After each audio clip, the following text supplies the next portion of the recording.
Hey, girl, you're a lovely mover. You want to have a go, you Sen? Get some of that fat off you. Hey, Will, stick 15A on the box, will you?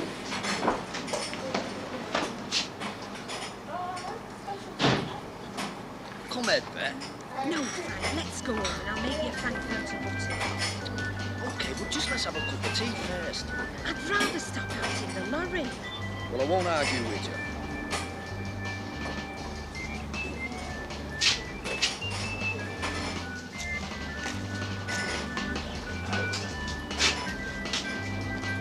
Two teas, Fred.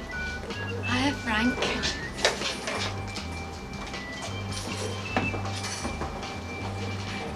I thought you'd notice. Oh, I forgot to say it, didn't I?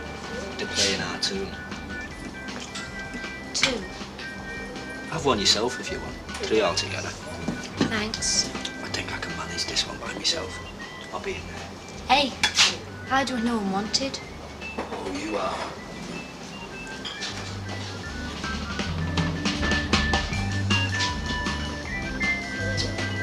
Hey, where's the waiting?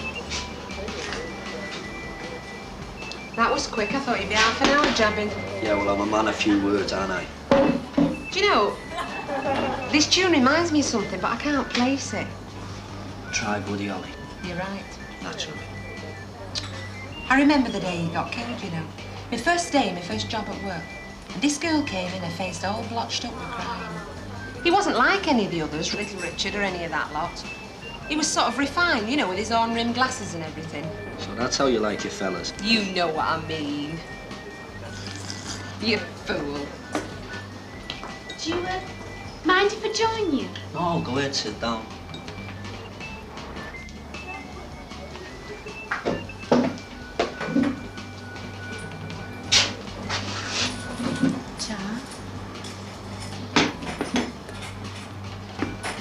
I think he was a gentleman. I didn't interrupt you, did I? I was invited, as a matter of fact. No, Bet was just saying about Buddy Holly, how he got killed. Hey? Remember Otis Redding in that plane crash? Greatest. Yeah, I can't turn you loose. Buddy Holly was in a plane crash. Oh? I wouldn't know. Before my time. Well, you stopping over then, Frank? No, not tonight, kid. Oh, but me mum was expecting you to. Well, I can't, you see. I've got a date with a Frankfurter. Oh. Would you, like a record on, love? We've got lots of oldies. Prehistoric, mostly. No, thanks. I'd like some more milk in this tea, though. It's a bit strong. Love.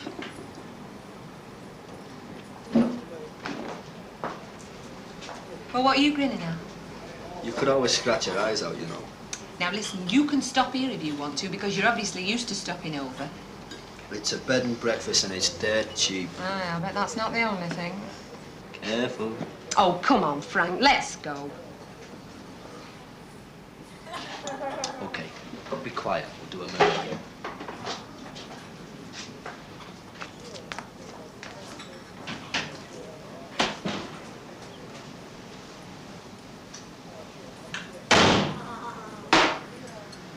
That go on spur, love?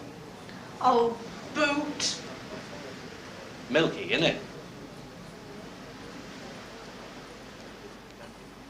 Well, it's not putting you out, is it? I mean, it's not you, it's me. If all Nobleneys goes crying to the Sally Army... Now, listen, you, I laid out £5 for that telly. Well, you can always flog it back. What, for £5? Well, I didn't know he'd throw it back in my face. Oh, you went into this with your eyes closed. The right little Miss Goody Two-Shoes. Great, I told you this would happen. Now, listen, you broke his radio, don't blame me. Onward, Christian soldiers, Now, stop laughing at me. marching. Children, do you know what time it is? Yes, Mum, it's nearly your bedtime. How very considerate of you, Billy. There's pieces of wire all over the living room. They won't clear themselves, you know. Oh, I can wait till the morning, Auntie Do you Anna. know what I have to do in the morning? The drayman's coming at 8 o'clock and then... I'll help you. You? Oh, really? You're far too busy helping other people. Ah, yeah, well, she may not be doing that for much longer. I'm not giving up, you know. No, but you might get the push, you know. I won't. Look, must you argue? Argument, all day. It's worse than the bar. Oh, I'm sorry, Auntie Annie. I'm off to bed. Oh. I will help you in the morning, though, honest. Good night, little soldier.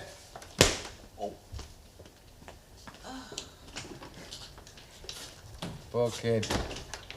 You know, I think she's bitten off more than she can chew. Have I, Billy? Have I? That's what I wonder. Sit down, Mum. Come on. Come and sit down and let's get you sorted out. I'm so tired, love. I'm so tired I could scream.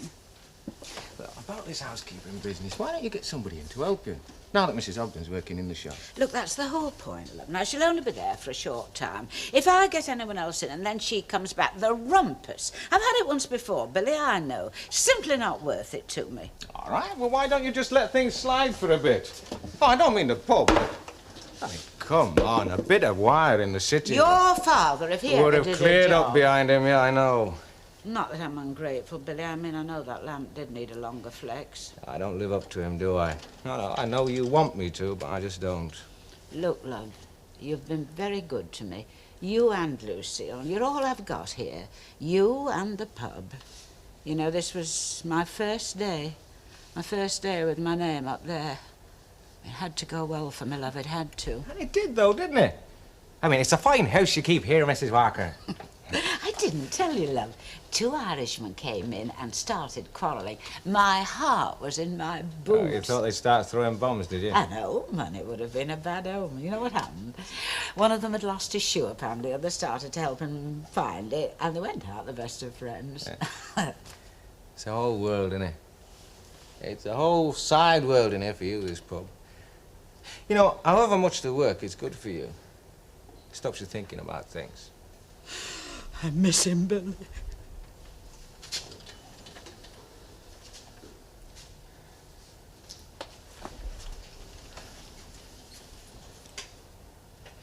You know, what I said just now about not living up to him, I didn't mean that exactly. I suppose what I mean is that, I just can't take his place. I mean, there's me and I'm this big, and there's the space that he's left and it's like that, and there's bound to be a gap, and sometimes, Mum, I think that you want me to fill it, and I can't. I just can't. You know, there's no 2 ways about it. He was one hell of a bloke. Oh, I'm glad to hear you say that, love. I'm glad to know you think like that. Oh, of course. Well, I mean, you know... Oh, of course I do. Well, Billy, we saw so little of you. I was afraid that because we stayed here, because we hadn't moved out to Cheshire like we said we would, well, you looked down on us and that you were ashamed to bring your friends, and that was why you didn't come home. No, the boot's on the other foot. Half the time, my life in London, the sort of friends I had, the sort of life that... I'd have been ashamed in front of him. I couldn't hide anything from him. He could see right through me. Perhaps I would have come back if I'd had something decent to report. Anyway, all that's changed now. The garage. Oh, Billy, love, he'd be so proud of you. Would he? I wonder.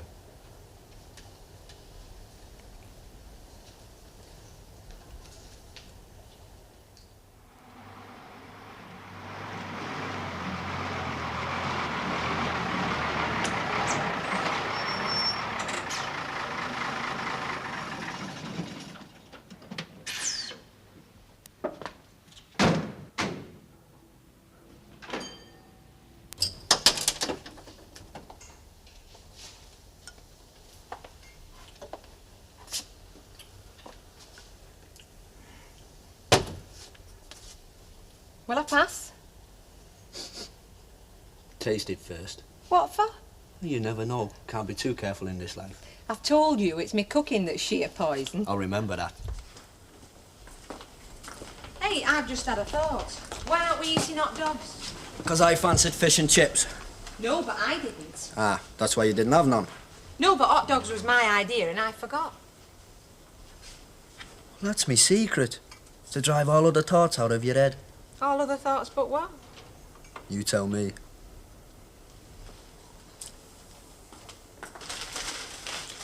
You know, I'd take to you, the old fella. Think you were all right.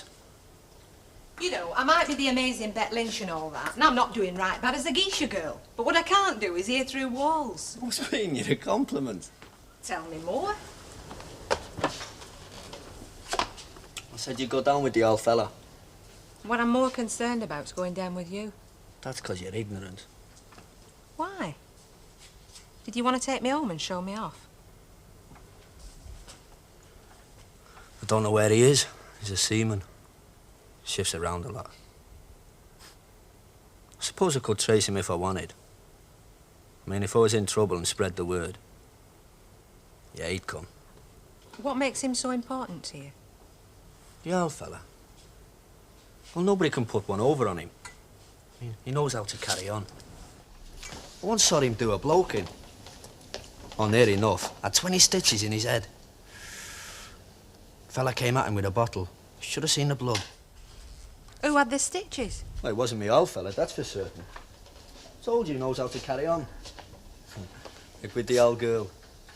She wouldn't have dared have riled him. No monkey business there, all right. Do you mean she was frightened of him? Yeah. Well, I don't see what's so good about that. I mean, if I was married to a bloke, that's not the way I'd want to feel. I bet he made her life a right misery. Don't talk about what you don't know. Well, you've just told me. I've told you nothing. Yes, you have, and it strikes me you're better off with him gone. I told you he's not gone. I only have to spread the word. Where's your mother? Dead.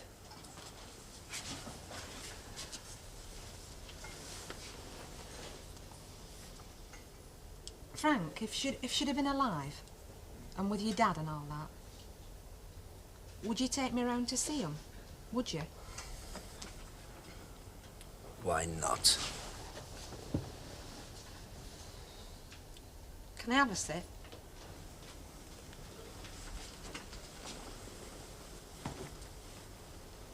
You should have had something to eat.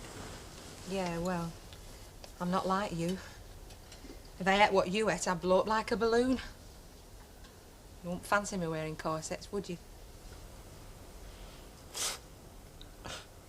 Kinky for him. But are they anyway? Yeah, well, it's all right for you. You trying to say I'm skinny? I'm not complaining. I've got a 29-inch waist. So what? Mine's 24. Well, I can't tell from here. Do you mean you want me to come across? Well, I know it's a long journey, but you should be all right if you wrap up warm.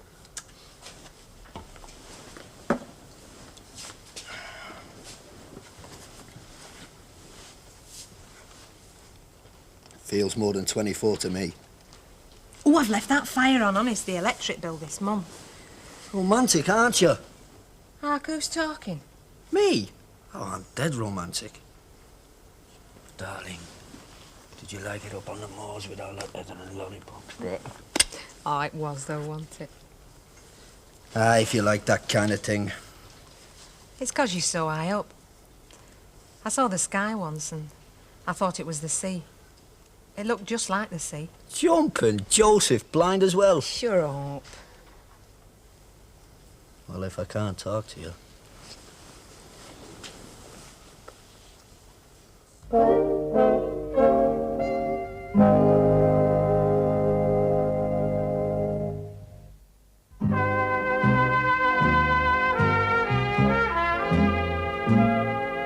I thought you'd be pleased with the telly, Mrs. Sharples. Why? His likes and dislikes are not the same as yours. The first rule to help anybody is to put yourself in their shoes. If that old man was happy with his wireless, then it's not asking you to cart it off. It's your job to find out what he wants. He wants his wireless back, and if he doesn't get it back, he's going to report me to the Salvation Army. And it's because it's broken, he can't get it back. And you don't want him to complain. Oh, I don't know. Sometimes I think I don't, then I think I'll give the whole thing up. Oh, I'm sorry, Mrs. Sharples. I don't know what's got into me this morning. I must have nodded off. Have you got it? Got what? Well, not the sleepy sickness. That shilling piece you went to fetch. Oh, no, I couldn't find it. Mind you, the way things are at present, if everything was to disappear, I wouldn't be surprised. No, and the way you're running your caboodle, neither would I. Hey, Mrs. Sharples. Yes. Mr. Noblet, he's not by any chance a friend of yours from the over 60s, is he? I never met him in my life, and from what you tell me, I haven't missed much. No. Oh, I wonder what's good for eyelids. So working great lifts. Shall I sing it out No, to you? no, Chuck, just leave it with me. My Stan will deliver the goods. Are you sure? Of course I'm sure. My Stan will come in person. He's one of the services I'm laying on. Hey, up, that sounds a bit naughty. I beg your pardon? Well, you know. Oh, never mind. You meant something dirty, didn't you? Not content with desiccating these premises with filthy goings-on. Morning, Lucille. Don't waltz off. I want a word with you. You better go, kid, or she'll clean you up as well. See ya. Well, so you know what I'm talking about, then? Are you all right, Mrs. Ogden? You do look tired, love. Not half as tired as what you must be. Would you like to spell that out? You know, elaborate a bit. In the early hours of this morning, there was a lorry parked outside this shop. It's not no parking, is it? Parked there dead brazen for all the world to see. Only them as couldn't sleep. Have you always suffered from insomnia? Don't you cheek me, you cheeky young hussy. I've got my daughter to consider. I've got the reputation of this shop to consider. And I know for a fact how the word gets round. Before you know it, they'll be coming with postcards, and not for selling China dogs. Now, if I get you right, what I do is my own business as long as I keep it to myself. Well? Right, I agree with you. I mean, it could be tricky because you're in charge. But don't worry, I'll tell him. Next time, he can park it round the back. The lorry. Well, if you're not from welfare, where are you from? I'm a private citizen, same as you are. Widowed and a pensioner to boot. Now, do you want this radio set or don't you? All right, you better come in then. How'd you wipe your feet? Goes on the sideboard. I can see a bit of dust. Doesn't Lucille do it clean round here? It's not her job to make it clean. I got this woman, you see. That's demarcation, that is. Recognised in industry. So you made it difficult for her? Are you her grandma? No. Though I feel like it on occasion. No, the name's Sharples, and that radio set was mine. Guaranteed to pick up interference and make all manner of din. Well, what do you want to give it to me for, then? Because I've a mind to.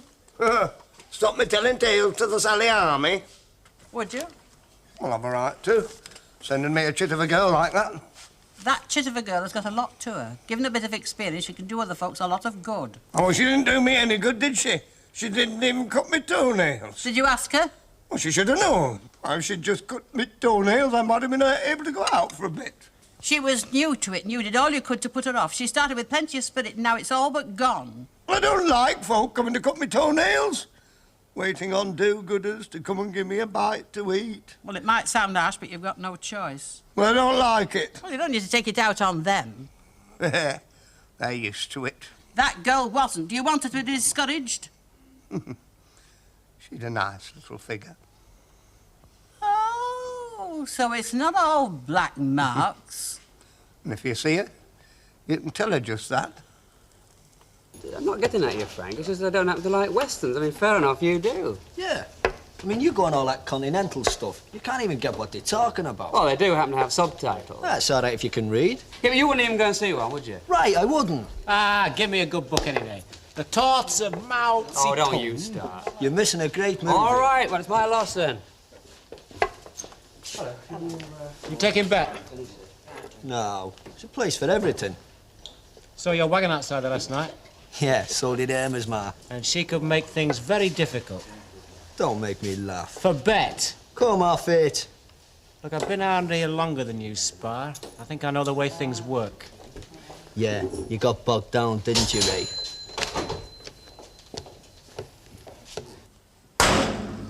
You're as happy as a sandboy making mud pies. Never could keep a collar clean, Mrs. Sharples. Hello, what are you doing here? Oh, Mrs. Sharples has just fixed things with your old fella. You haven't. I wouldn't go back if I were you. You might expose him to temptation. Oh, you mean he might clout her? No, he compliments her on her figure. Well, I suppose that's an achievement. Ha ha, goodbye, Sally Army. I didn't say that. No, and neither did I. I think I'll go and see Major Parrott again and see if he's got anything for me to do. She'll do all right as a do-gooder when she's been through the mill a bit. Feel I already have. We always think that, every day and every stage we reach. But the sad truth of the matter is there's always something more to follow. Don't knock, will you? Repairing the damage. Hey, you've had a clean up. What's got into you, then? Been to the movies. How many did you mow down on the way here? You what? I bet you had a go at all the scuffers right between the eyes. Yeah, and a little old lady with a poo... How did you know? I knew a fella once, you know, and every time he went to see a flick, he used to come out thinking he was somebody else. Like with Norman Wisdom, you know, he used to come out walking bandy-legged. Your fella, was he? Yeah, for a bit. You must have known him well. I thought I did. I was only 16. You don't know much at that age. You trying to put me down? What about? Making cracks about me age. No. No, I wasn't, funnily enough. Does it worry you being young with me? Don't worry about nothing. Seriously? No. I worry about it. I worry about it with you. That's 'cause you're ignorant. Well, look at what you just said about repairing the damage. Oh, come on, don't be soft. That's just a turn of a phrase. I'd say that to any chick. You wouldn't say it to that Judy bird. I mean, you wouldn't have to say it to her. She slaps gunge on her face. You don't have to pretend not to understand, Frank. I'm telling you, straight up she slaps it on. What I mean is she's 16. She's 16 if she's a day. Right, I agree with you. She's underage. Underage for what? Well, 16 is the age, isn't it? For having sex. I thought that's what you meant. Right, there's your answer. That'd be a right Burke. That is what you're on about. No. Look, what I mean is, she's young. And when I saw you together, well, you seemed to fit. More than you and me. Let me be the judge of that. So you mean? I mean, it's 7:30 on a Friday night. There's other places I could be, you know. Well, what are you doing here? Brain damage. Seriously? Yes, seriously. I don't know. That's not much of a try. All right. All right, there's me, there's Frank. I say to you I could be anywhere. I'm such a popular guy. Well, maybe that's a lot of rubbish. Maybe it's not true. You mean these other people where you could be? They don't want you there? How do I know? But with me, you know. You know I want you. Yeah. So you want me? I've told you that already. Them very words. Yes, but that was different. Oh, stop faffing, will you? Anyway, you're meant to be dead. I don't die easy. I know that, kid. That's why I like you. They say chicks is tough boys, so you don't die so easy. I don't half love you, Frank. I don't half love you. Only half? What's that supposed to mean? And I worth the old bit then? You're worth everything. You're dead worthless, but you're worth everything. You know, you don't want to say things like that. Why? You don't, that's all. Hey, how about some music? How about a bit of soul? Are you living at that shop? No. Right, then you're not being inconvenienced. No, but I'm incorporated. If by that you mean concern, so am I in a way, but for different reasons. Well, my reasons are for my position. There's a man to do with people, not position. People who have come a cropper. My trade stands to be damaged. So does that girl. Bet Lynch. Oh, she's been damaged once too often, if you ask me. That only makes it worse.